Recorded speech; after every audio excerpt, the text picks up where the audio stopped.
A priori, j'ai trouvé tout ce dont j'avais besoin. Il ne me reste plus qu'à rejoindre Emmanuel Orclois qui est parti à la boulangerie pour nous trouver du pain. Bon épice. Bonjour Emmanuel. Comment ça va? Ça va super bien. J'ai fait les courses. J'ai le pain. Magnifique, je crois qu'on a tout ce qu'il nous faut. On y va. On est parti.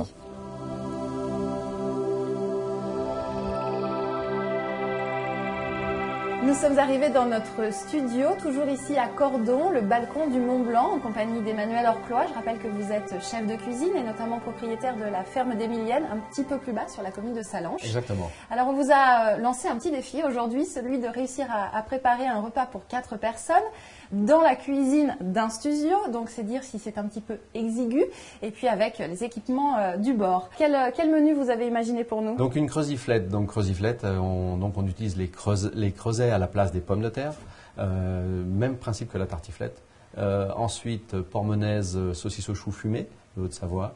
Et puis un petit dessert? Et un petit dessert, une pomme au four avec miel, myrtille. Je me régale par avance. Je vois que l'eau est en train de frémir. Je pense qu'on va pouvoir attaquer. Exactement. Donc on commence par les creusets. Les creusets, c'est vraiment la pâte locale. Voilà, alors c'est cette fameuse pâte carrée qu'on utilise en creuset, en gratin, et là qu'on va faire en creusiflette. Donc on les met à cuire.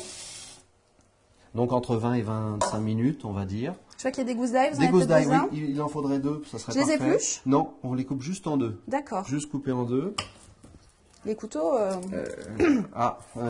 On a dit qu'on faisait avec les moyens du bord. Exactement. Ah oui, en effet. Je vais quand même enlever un petit peu la peau. Voilà. Et après, on met directement les gousses d'ail. Comme ça? Voilà, parfait. En cuisson avec les creusets. Donc là, on compte 20-25 minutes. Même technique à quelques détails près pour les saucisses au chou, on les pique et à la différence des creusets, on les recouvre d'eau froide, la moitié de notre bouillon cube et une gousse d'ail coupée en 2 directement dans l'eau et on laisse nos 2 pormonaises cuire 20 minutes dès que l'eau frémit. Et bien pendant que ça cuit, on va continuer avec les pommes. Voilà.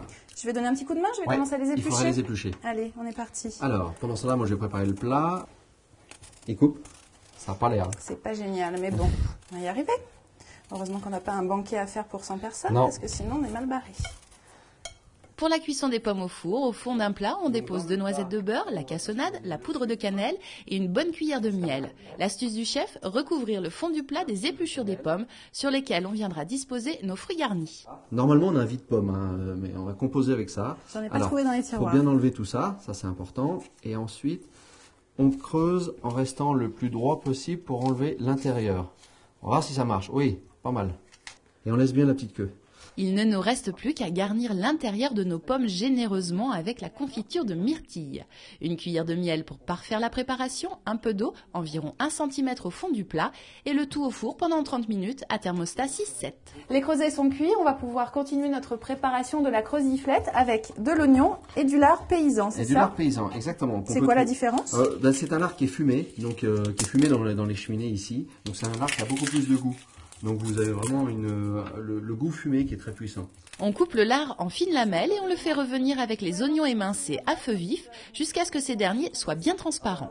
C'est le moment d'ajouter la crème, les chutes de reblochon et dans ce mélange onctueux, on incorpore les creusets avec une touche de poivre. On termine la préparation du plat avant de le passer au four pour la dernière étape. On fait des jolies lamelles dans le reblochon pour notre plat rectangulaire. Il est bien crémeux, c'est magnifique, ça sent délicieusement bon.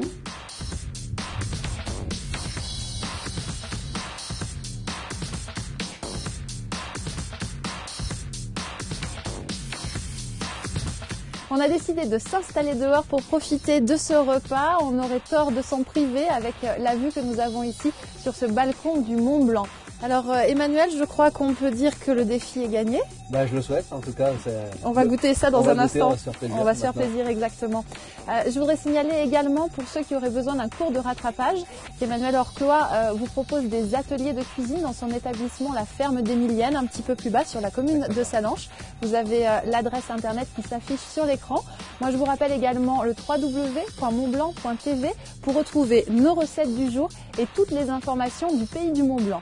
On se retrouve très vite pour de nouvelles aventures et nous, on attaque tout de suite. Allez. Ça sent super bon. Allez, on mange dans le plat, hein, on n'est pas comme ça. Hein. Complètement. Allez-y. Merci beaucoup.